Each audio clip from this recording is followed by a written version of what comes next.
everybody, I am back. We've got part 2 to slog through. We gotta move through this. All right, so quite an evening driving home in the pouring rain. It doesn't rain a lot here in Los Angeles, so when it does, it makes up for it. And can't really go out and do much else because it's like crazy out there. So let's go ahead and dive right into part 2. So this is an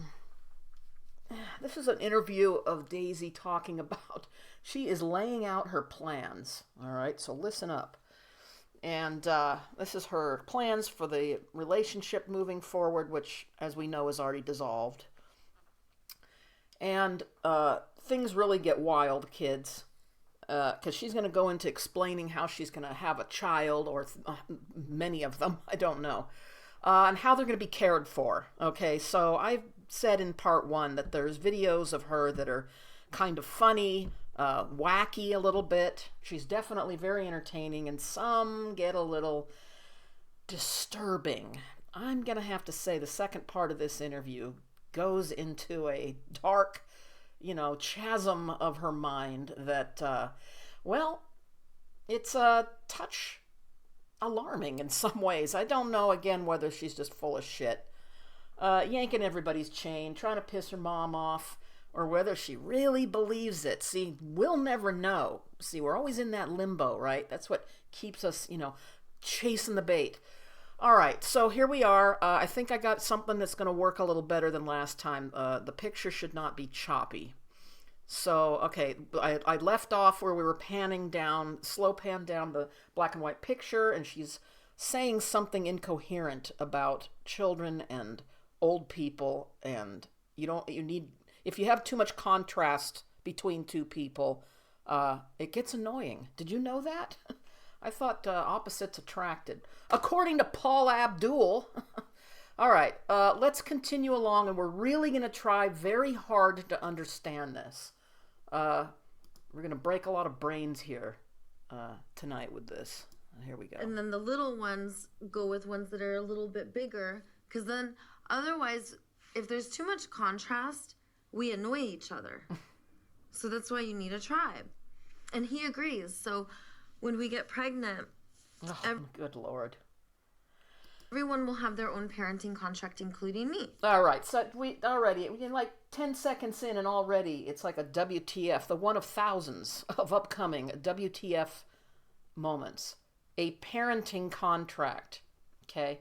So she's going to gather the tribe, which, I don't know who these people are going to be, I guess. Well, she's actually going to explain that. I guess she's going to hand out a contract. Oh, my God.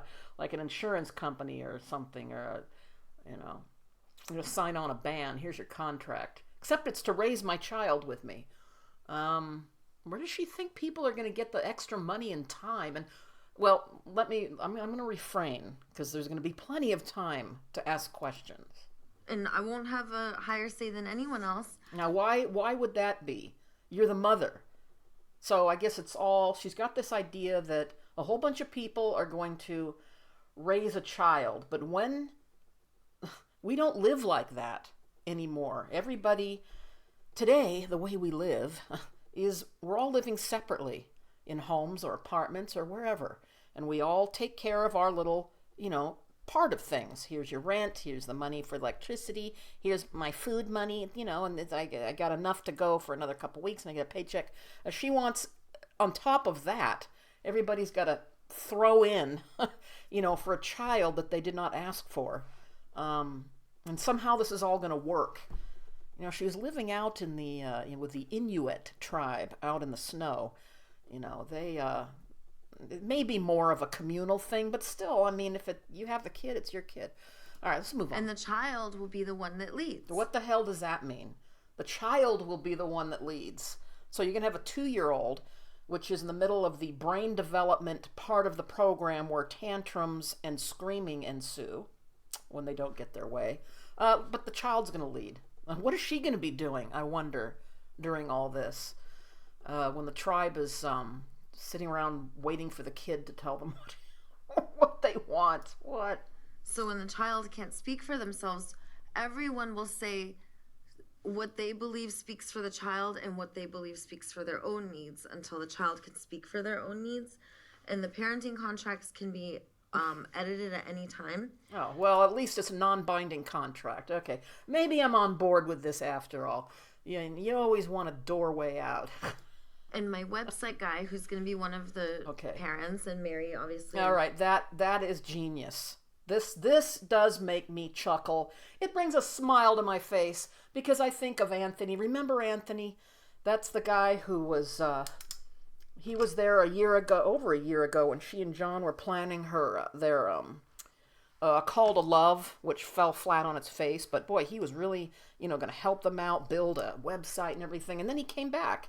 He came back for the drop-down technology jumpsuit show. that episode, and I'm sure he's a gopher, as far as she gets him to do stuff.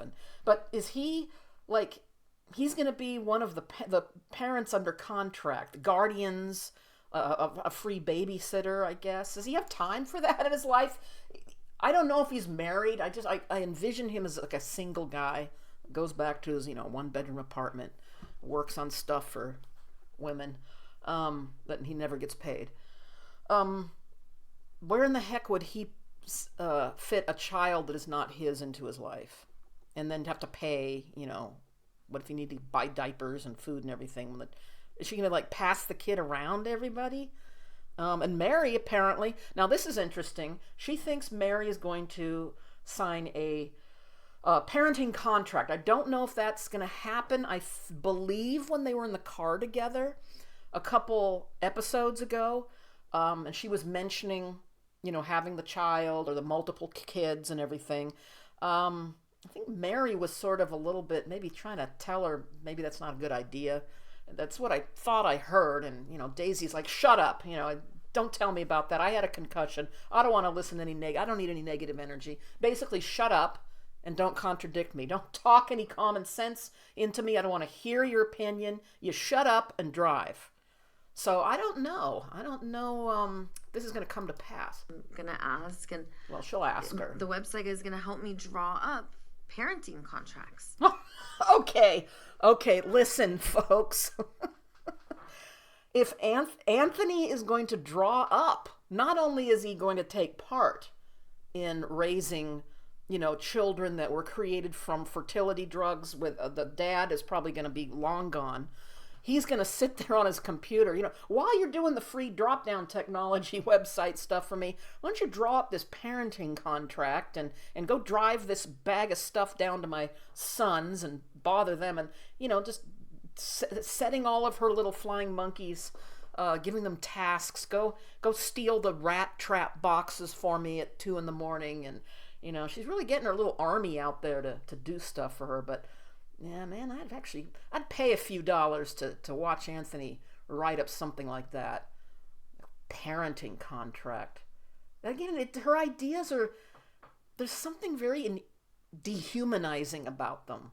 Even though her whole thing is about coming together as a tribe, she's got this strange kind of business-like, I don't know, it's just weird. It's weird. And some people may say, I wanted to do 1 day a week with my son. What in the hell is this? Rent a kid? I want to do 1 day a week. So you're going to basically volunteer to be a baby. Say, hey, I don't have a life. I don't work. I'm not dating anybody. I'm not tired when I get home. I don't have, other commitments. Just, I don't have to go to the gym or do whatever. I want the kid on Tuesdays. So, get Anthony, can you draw up the contract for me? Whip out my pen here and sign my name. My daughters, I want to do twice a week or whatever, and then we can alternate it according to, maybe the child really misses them, or maybe their schedule's too busy. And then this can be a way we can co-parent in a tribe. What is this guy thinking?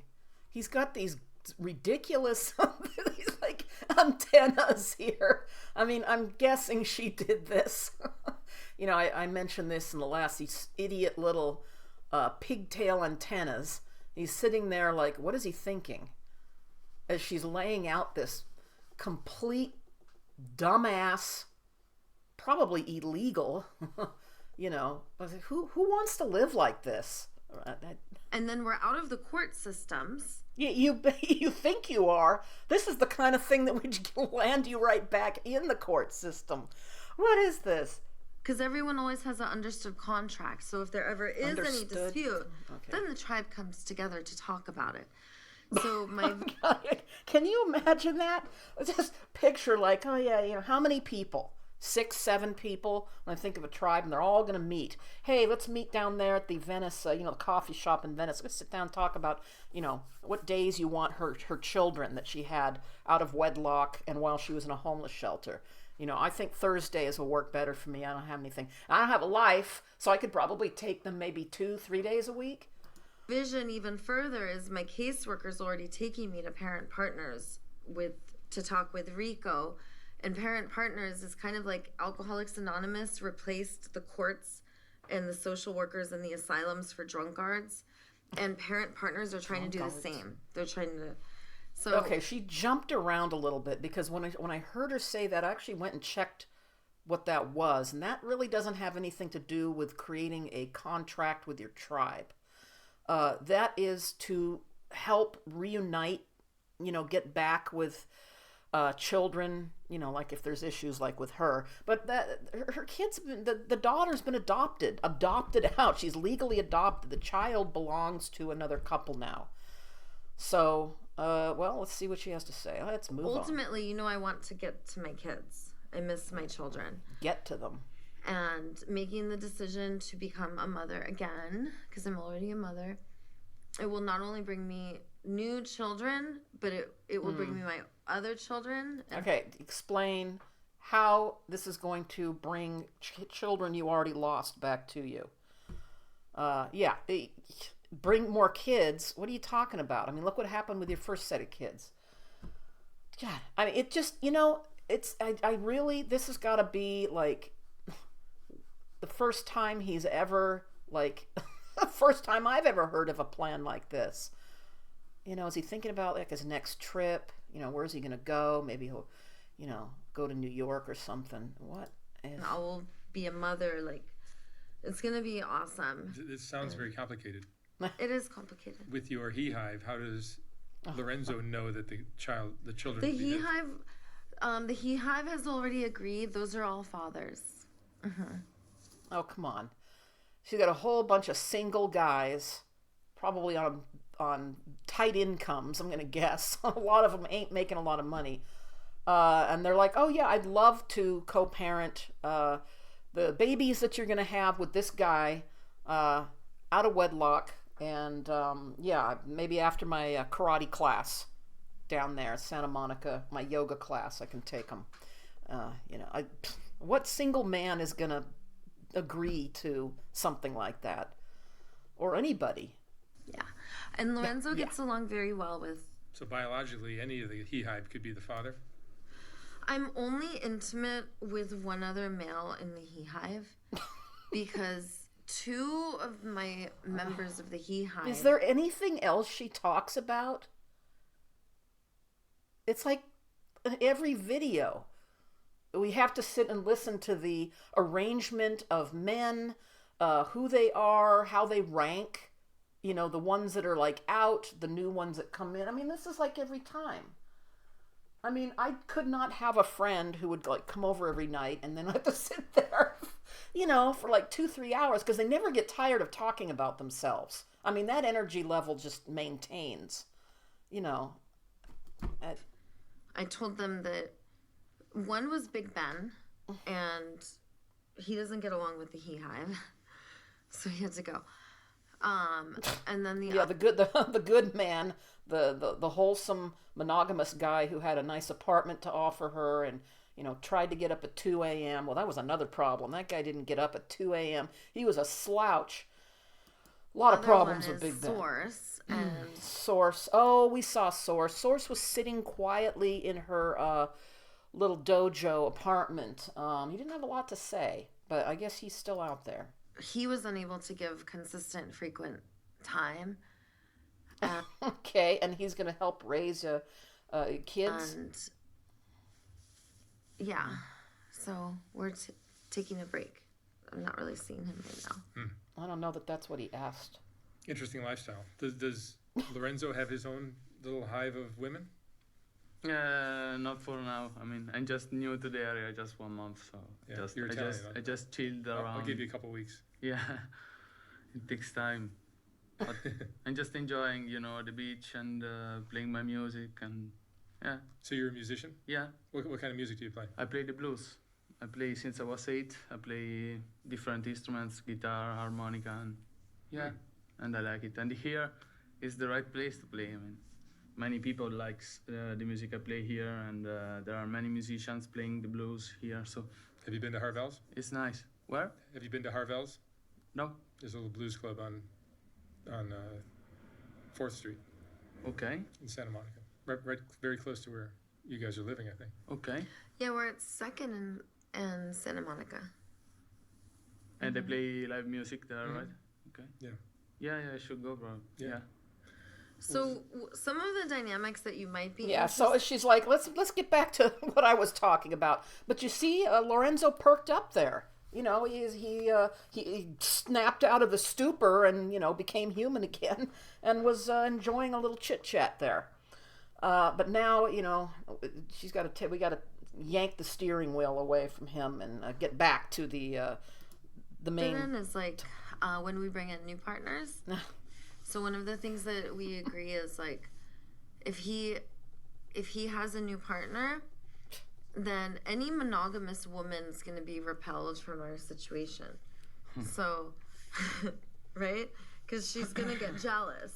And God, can you imagine? You've only known somebody for 4 weeks and they are having this weird, complicated discussion probably every day about, the dynamics of what if we bring a monogamous and that's not going to work. I don't like women.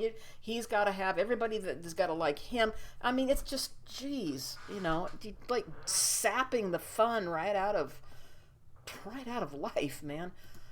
She's got to stay organized. Like, you have a partner. So he just has to find women who are ethically non-monogamous. What if he just wants to hang out at the beach and, play his harmonica? This is his assignment. You got to find the ethically non-monogamous women and do it now. Forget going to the clubs and listening to the blues. And come on, you got to stay on point here. And I am really good at finding the guys. I have a pretty good idea that he's I bet you are. Yeah, but I'm also good at finding women, and I'm surrounded by women. Where she is? I mean, she's got a couple of lady friends. I mean, there's Mary, and Lily shows up once a year when there's a marriage to do. But I don't know. Maybe she does. She has the jumpsuit lady showed up. Well, maybe she's surrounded by him. I don't know. I'm not around her all the time, so what do I know? Any woman he meets through me is going to understand my philosophy and how I'm wired. Wow. She's got to interview everybody first. Make sure they're in the cult. Yeah. And he's not gonna have no trouble. It's not easy. It sounds. He sees me with all my boyfriends, so he's gonna. It sounds difficult. We need to get more girls. Because actually, none of my boyfriends have other girlfriends except Phoenix. One of my boyfriends has a girlfriend, but she's not even in the state. Who cares? I mean, it's funny. I mean, I'm sitting here. It's like I don't care. Let's get back to something interesting here. It's usually how it is. It'll be like my he-hive, and I'll have like 4 or 5. And the purpose of marriage with Lorenzo is to keep him here in the U.S. Well, yes, Or he's a valiant steed and the donor for my eggs. So there we go. Here's your farm animal sitting right there. Valiant steed. And the donor for my eggs. The hell. Because when I met him, I was already like on the prenatal vitamins and the Clomid and doing the ovulation tests, and my caseworker's getting me into a place where I can have my kids. And this is where I just, if that's really what they're doing at Step Up, is, hey Daisy, getting her in so she can get her fertility treatments and get ready to have thousands of children, let's get you into that 2-bedroom over there by the beach. I don't know. Is that what they do there? Is that where all the donor money is going? And then, and I just was like, not knowing where the donor was going to come from. Yeah, well, you know. I'm not sure. So, and we have this. Oh, that is creepy. That's creepy. She treats people like they're animals, like dogs or something. See, you know, I think part of this is it's just impossible for her to actually. She cannot experience like real, true intimacy with somebody. Really, I mean, the way normal people do. You know, well, I get it. Not everybody's normal, but I think you understand what I mean. Is like a true, you know, a real relationship where you don't have like all these weird nicknames and titles and roles, preset pegs that drop into certain slots. But she just does not sound like somebody who really she can't because this really hits where she's damaged badly. I don't even think she understands or knows what genuine like love, commitment, relationships are all about. This is her version of it, I guess. Same philosophy, and we just felt madly in love. So we're like, yeah. I don't know, man. Do these people look madly in love? Maybe I don't know what madly in love is. Well, I guess you're looking at it. This is it. Let's have this family. And by raising our children with all of these different people and having all these different parenting contracts with people, it ties us into our tribe. And if everyone can have their own thing where like this person makes dinner for us on this night, or this person, like we can exit market economy. Okay, well, what she's talking about in a way is like the hippie communes. Back in the 60s, you know, the baby boomers, the yuppies that she can't stand who's paying for all this stuff, and the Xers. Maybe some millennials are throwing in some money too. The communal living. Well, they decided, hey, we're not going to live in these stuffy 1950s, you know, materialistic houses anymore with our, you know, rigid parents. And all the, you know, I mean, you've seen those funny videos where everybody's got to wear their suits to the dinner table and everything. We're breaking out, becoming hippies, growing our hair long, and we're going to run around naked and live on communes, which is where this is what she's talking about. It was like a tribe of people who, you know, they grow their own food. I guess they don't really go to doctors, you know, I guess homeschool. You know, that was kind of a little bit of a social experiment there for a while, and then people left, you know, because there's no doctors, and, you know, you're never going to get a house or anything substantial in life. So I think she's kind of touting something that happened like 50 plus years ago that kind of petered out. Ultimately, that's my goal. Like, you know, Lorenzo and I are aligned where we don't believe in deserved language. We don't believe in stealing. What in the world are you talking about, woman? You see how seriously she can say this, like with conviction in her voice. She doesn't believe in stealing, but she openly steals on her videos. She's done it, and she also talks about it. What is this? And what does that have to do with the contract? She's jumping around here. It doesn't make sense to me that someone's eating out of the trash can while someone just walked into the door by the trash can to have a 5-star meal. Why should it cost $200 to fill their belly and this person's got to go eat in the trash? All right, maybe, okay, see, this is where it takes a lot of brain power to figure this out. I got smoke coming out of my ears. Okay, she doesn't think that stealing is stealing, because why should somebody be able to, you know, go to, you know, Harrods or Saks Fifth Avenue and, you know, buy a $5,000 purse? Why does she get nothing? Like, you know, she's worth that too, right? So it's a communistic sort of philosophy, I think, is that we're all equal. Nobody is lower, but then you can't aspire to anything better either. And communism absolutely sucks. Me, they have the same needs, and unless you believe in deserve, then you don't believe in steal. Because there's enough people who want to cook if there's not enough people who want to cook, there's enough people who want to teach. And if there's not enough people who want to teach, there's enough people who want to learn that can learn how to teach. And there's always enough people who want to eat, right? So the idea is an abundance mindset. And I think we can all agree we're stuck in this like scarcity model and nuclear. Well, she isn't. She's got a new outfit in every video and fully stocked barista bar, and you know, you're not walking the walk, talking the talk, but family is just that. It's a scarcity model. So I'm so glad you're interviewing us. Like Friday, his friend comes into town and I will have 2 Italian stallions, one on each side. And he'll be staying in our bed with us. So what? I don't care. I mean, I have to watch the video, so it's prattling on and on about this stuff. Is she allowed to have like live-in guys living in at this place? I mean, this won't last long, of course, but I'm just wondering what the rules are there. Step up. And he does not get jealous about this.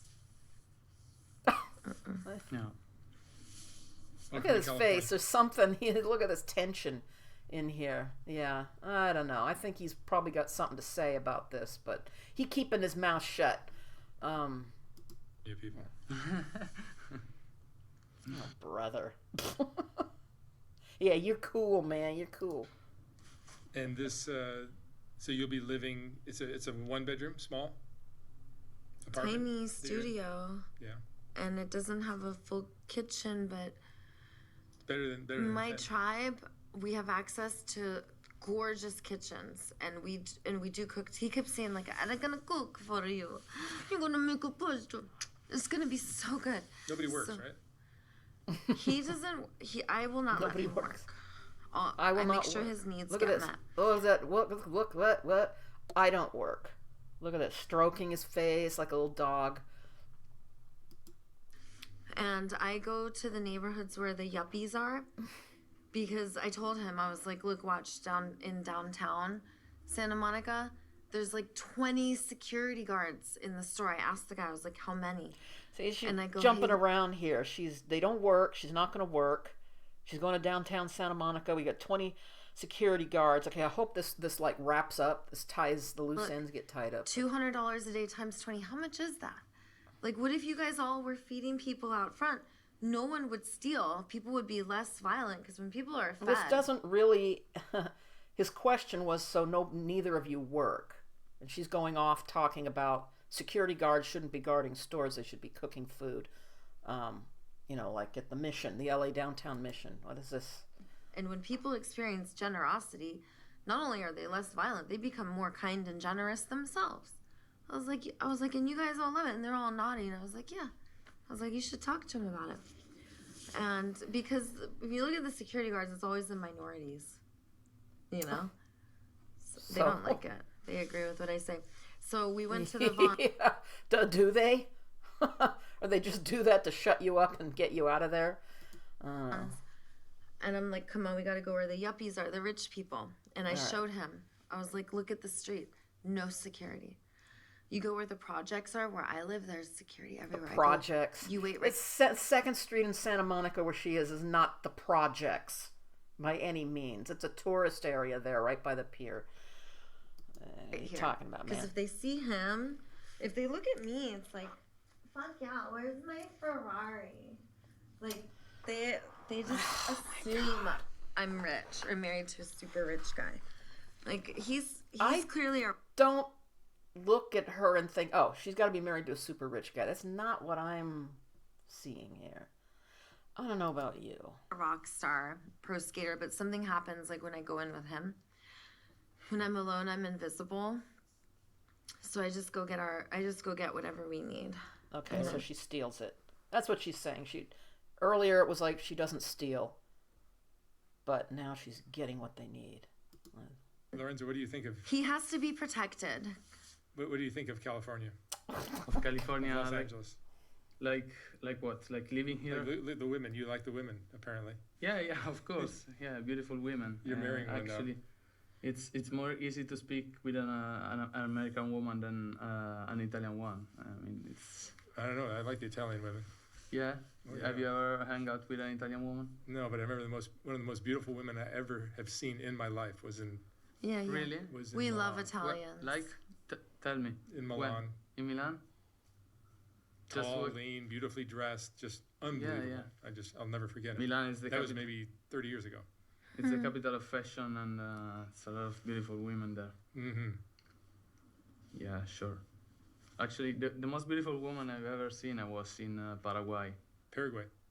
I was doing the grocery for Easter with a friend of mine, and there was this girl like selling Easter eggs, and I remember this beautiful woman. Yeah, that was my time.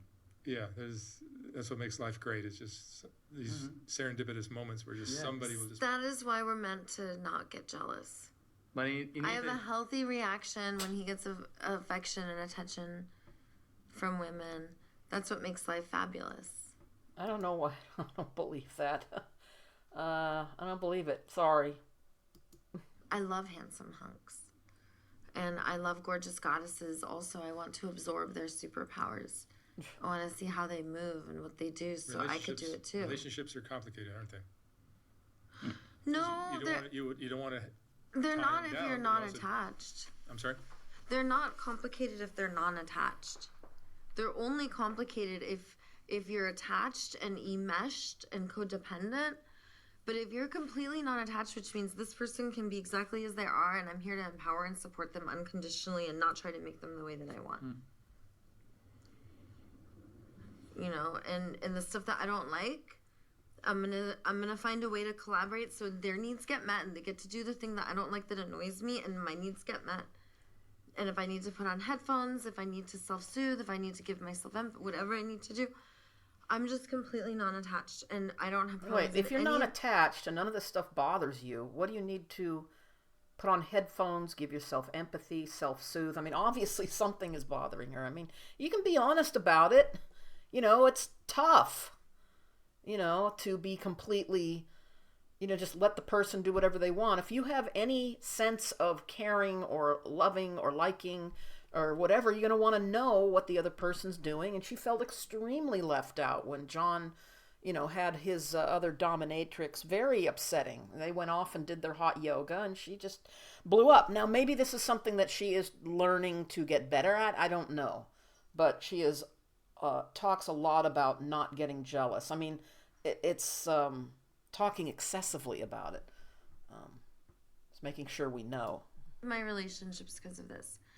Enmeshment means that this person over here is responsible for me. No one is responsible for my thriving. I'm always thriving lavishly.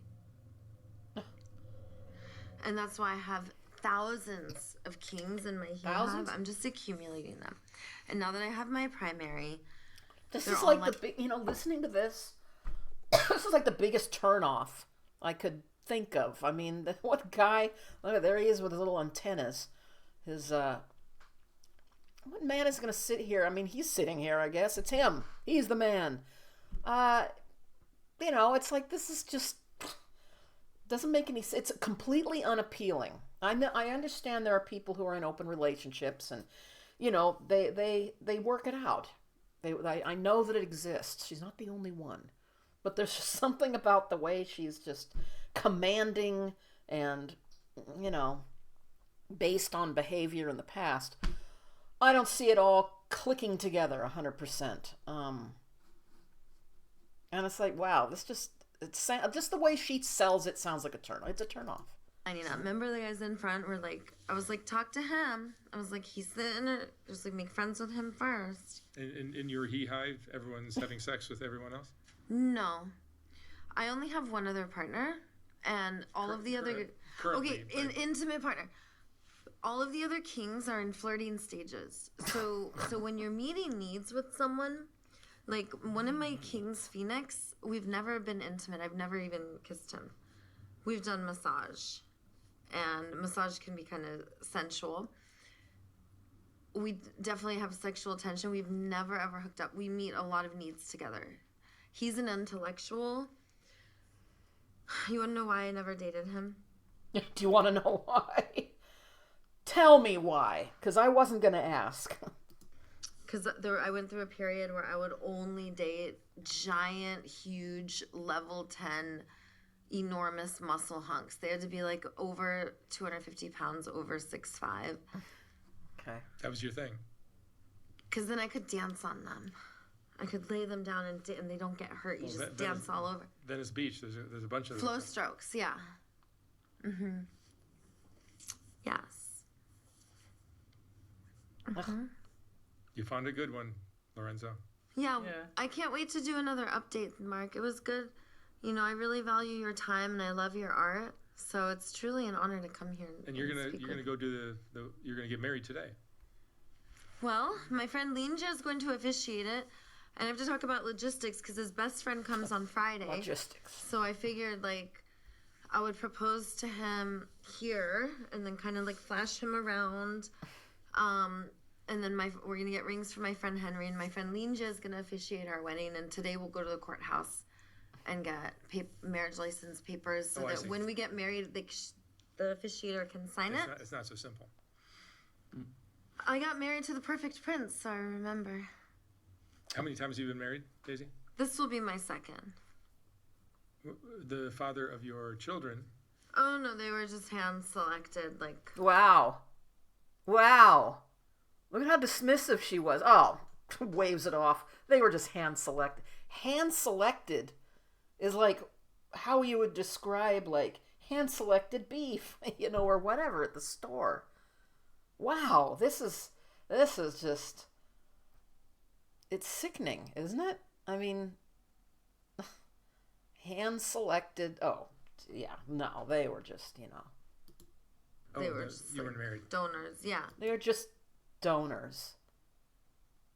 Oh my God.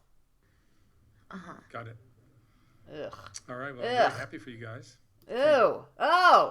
Oh, this is creepy. This is giving me the creeps, man. This is moved over into like amusing, entertaining, interesting, funny into creepy, picking at his hair, gripping, clawing at his hair while she's just dismissing. Oh yeah, they're donors. Yeah. Thank you. That's Very it. exciting, Lorenzo. I hope you have a long, happy marriage. What is this? Let's see how it goes. We'll do updates from time to time. See how you guys are doing. Sure. All right. Welcome to America. And you could break these chains. To break? No, don't. But it's already broken. It signifies liberation. You are free. Oh boy. He's just slumped over in his chair there. Oh man. Okay. Well, yeah. That's that. There you go.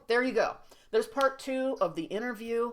So we are going to stay tuned, and we'll find out what happens next. I'm sure there's gonna roll him out. Lorenzo's gonna go tumbling off stage. He'll take a bow, and he'll move off, and then the curtains are gonna come up. We'll have an intermission. We'll go get some popcorn, use the bathroom. We come back. Curtains are going to rise. We got a whole new cast of characters coming down the pike. Anyway, thank you again for watching and listening, and I'll be back when there's another chapter in this strange and interesting story. So I'll talk to you soon. Bye.